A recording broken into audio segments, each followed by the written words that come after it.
So I'm really excited because I have a good friend on this week's podcast. His name is Rick Sapio. You might recognize that name because Rick is a co-author of the book Who's in Your Room, which I've talked about a fair amount on the podcast and a lot on my blog.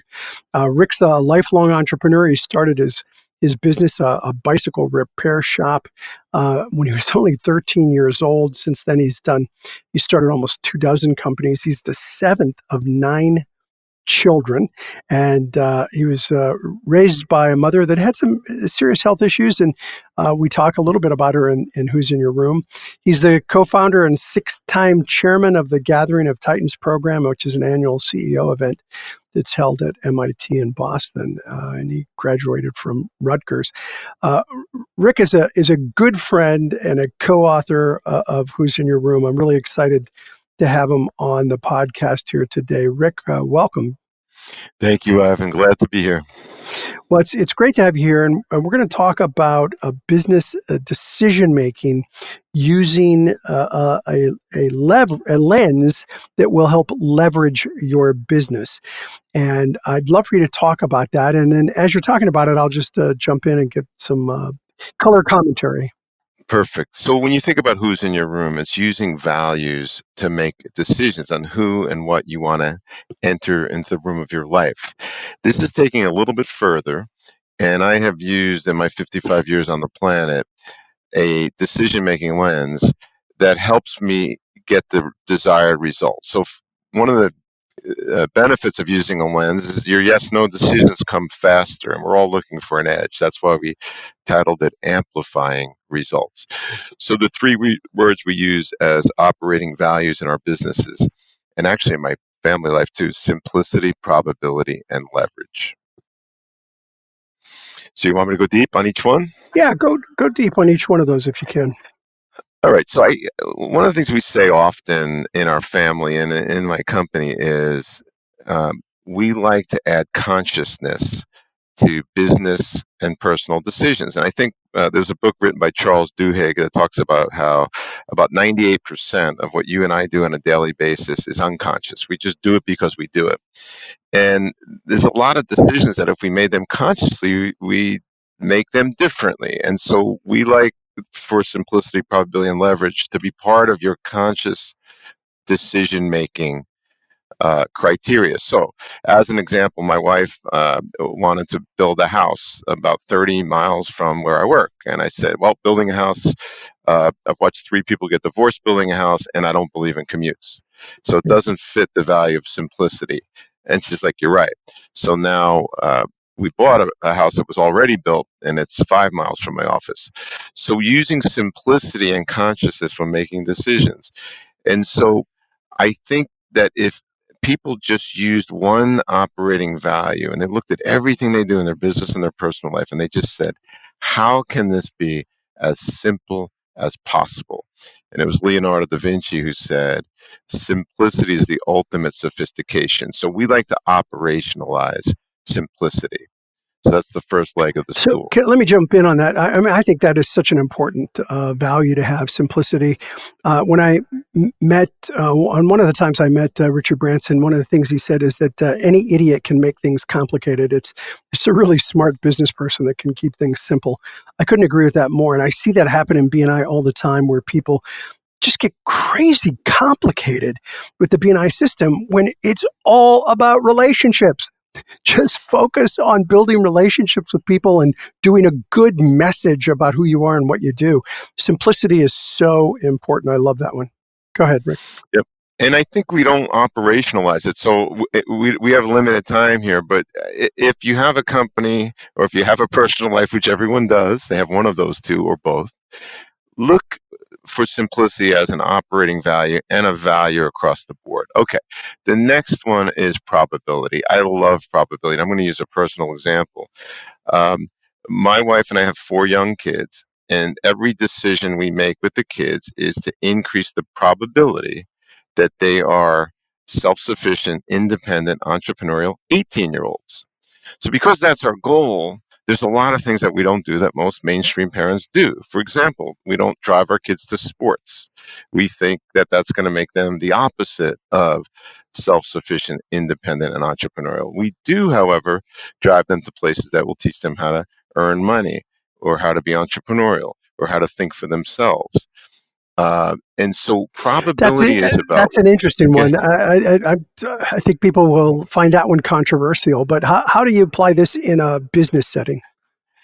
well, you think about any decision that you're making, is it increasing the probability that you hit your stated objective? So if your stated objective is Yeah. to sell your business in 5 years, then when your office manager quits, you don't hire your out of work brother in law who doesn't have experience in your business. You actually go out and find the best process person who Yeah. could operate within that role that you could possibly find. So, probability to us is making decisions that increase the probability that you hit your stated objective. And again, going back to the unconsciousness, what we find is most people do the exact opposite. So they have habits and systems that are making things harder and lowering that probability. Excellent. All right, that makes sense. And then you have a third Third one value. is leverage. And the trick, Ivan, is to operationalize these. So we think about simplicity, probability, and leverage in all of our decisions. And I like leverage from a personal perspective and from a business perspective. But leverage is about getting more done with the same amount investment of time and or money. So that's using technology, it's using calendaring, and it's using systems. And to make this point very clear, I'm going to use a personal example here as well. When I met my wife, it's my one and only wife. I got married late in life, but I met her 15 years ago. And I said, it was a Monday night. It was our first date. And I said, you want to go out next Monday? And she said, yep. And so we went out the next Monday. And then the next one, and for 15 years at 7:30 every Monday, we go out to dinner. And we tend to go to the same two places. So that's leverage. The babysitter knows, the neighbors know, the restaurant knows, my wife knows. It's not like, hey, when do you want to go? And a lot of couples, they just cannot do that because they don't understand leverage. So that's the personal example. On the business side, B&I chapters that work incredibly well employ this. They do everything the same way, month after month, week after week, year after year, etc. But a lot of people have not Yeah. institutionalized Yeah. leverage. So I have said for years to the BNI members, you want to be successful, do six things 1,000 times, not 1,000 things 6 times. And too many business people are constantly chasing bright, shiny objects, and they end up doing 1,000 things 6 times, and then they cannot figure out why they are not successful. And to me, it is so incredibly obvious. They're not using leverage and they're not being consistent. Would you agree with that? Mhm. Absolutely. And I would also add, people say that I'm boring because everything uses simplicity, probability, and leverage. And then I would say that Jerry Seinfeld is boring too, because I was so excited to see him at Caroline's at an impromptu thing where he got up and burped and tripped and heckled somebody in the audience.